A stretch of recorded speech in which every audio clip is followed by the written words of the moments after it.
Apakah Al-Quran punya nama-nama lain selain nama Al-Quran?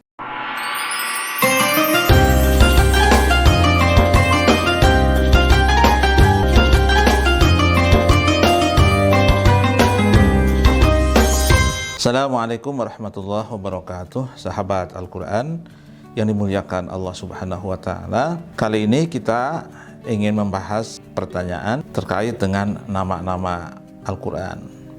Atau pertanyaannya, apakah Al-Quran punya nama-nama lain selain nama Al-Quran?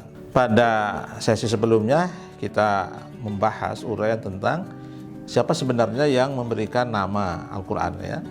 Pada kali ini kita ingin membahas apa saja sih nama-nama Al-Quran itu? Apakah Al-Quran punya nama enggak selain Al-Quran? Jawabannya iya. Al-Quran memiliki banyak nama selain nama Al-Quran. Bahkan ada ulama yang mencatat bahwa Al-Quran itu punya lebih dari 50 nama. Dan nama-nama itu semua tercatat di dalam Al-Quran ya. Nah, nama-nama itu sekali lagi bukannya saja sekadar untuk menjelaskan bahwa nama Al-Quran itu bukan satu, tapi juga untuk menjelaskan fungsi-fungsi Al-Quran ya bagi kehidupan kita bersama. Dan nama-nama itu sekali lagi ada di dalam ayat-ayat Al-Quran atau tertera langsung dalam ayat-ayat Al-Quran.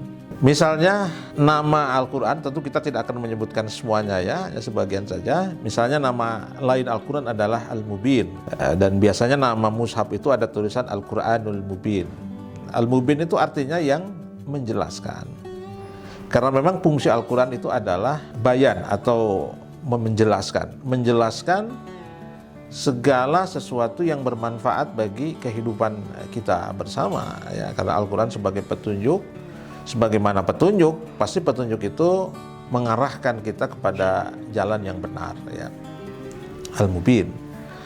Kemudian nama lain dari Al-Quran adalah Al-Furqan. Al-Furqan itu artinya pembeda.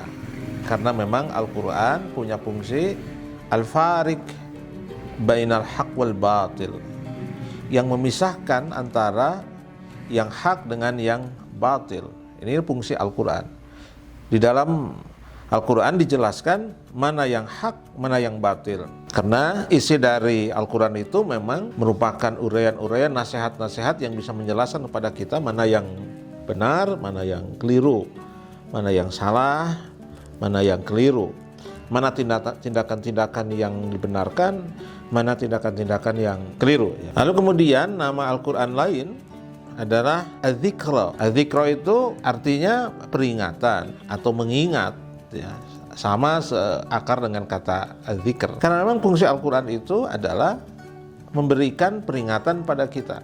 Jadi ketika kita melakukan aktivitas di dunia apa saja, maka yang menjadi kompasnya, yang menjadi pengingat kita adalah Al-Quran.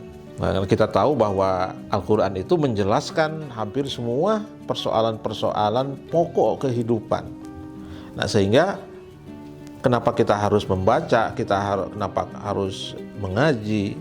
Karena supaya memposisikan Al-Quran sebagai az-zikr, sebagai pengingat bagi kita semua.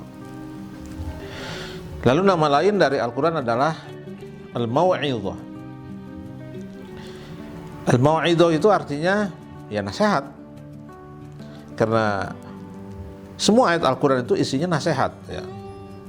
Baik ayat Al-Quran yang berada pada konteks sejarah atau pada konteks kisah, itu semuanya nasihat. Al-Quran misalnya memunculkan sosok Qabil dan Habil. Kita tahu dua tokoh ini, tokoh yang baik dan tokoh yang buruk. Nah, narasi ini atau kisah ini sesungguhnya ingin menceritakan kepada kita, untuk menunjukkan kepada kita tentang nasihat pada kita semua. Lalu kemudian juga ada banyak tokoh-tokoh lain, misalnya baik itu figur-figur yang buruk atau figur-figur yang baik ya. Ada figur-figur para nabi, ada figur-figur para kekasih Allah. Tapi di sisi lain juga ada figur-figur yang lain ya, figur-figur yang buruk kayak Fir'aun atau kelompok-kelompok yang durhaka lainnya. Ada juga yang menamakan bahwa Al-Quran itu syafi', pemberi syafaat. Karena memang Al-Quran itu fungsinya juga untuk memberikan syafaat kepada pembacanya. Hadis yang sangat terkenal menjelaskan kepada kita, bacalah Al-Quran karena sesungguhnya Al-Quran akan memberikan syafaat kepada pembacanya pada hari kiamat. Jadi kalau Al-Quran memiliki 55 nama, atau ada juga yang mengatakan sampai 59 ya, itu artinya bahwa fungsi Al-Quran itu memiliki kurang lebih 50 fungsi.